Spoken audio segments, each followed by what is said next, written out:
In response to the growing spread of COVID-19, especially in densely populated areas in Colombo and suburbs, there was a requirement for a mobile disinfection unit with the ability to access the inaccessible.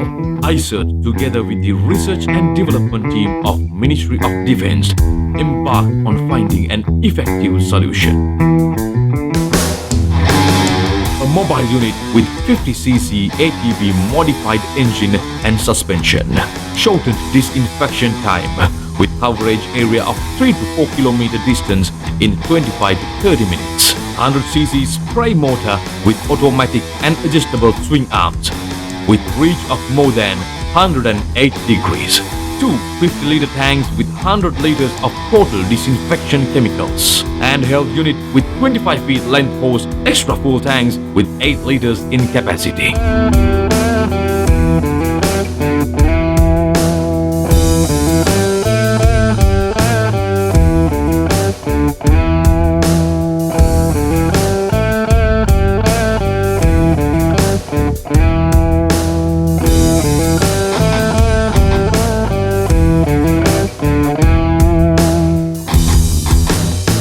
This is a functional tested model which meets the basic requirements. Additional modifications and improvements can be installed upon request.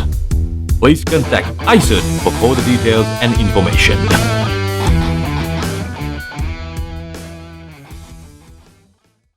A project by ICERT, Ironman Community Emergency Response Team, Sri Lanka.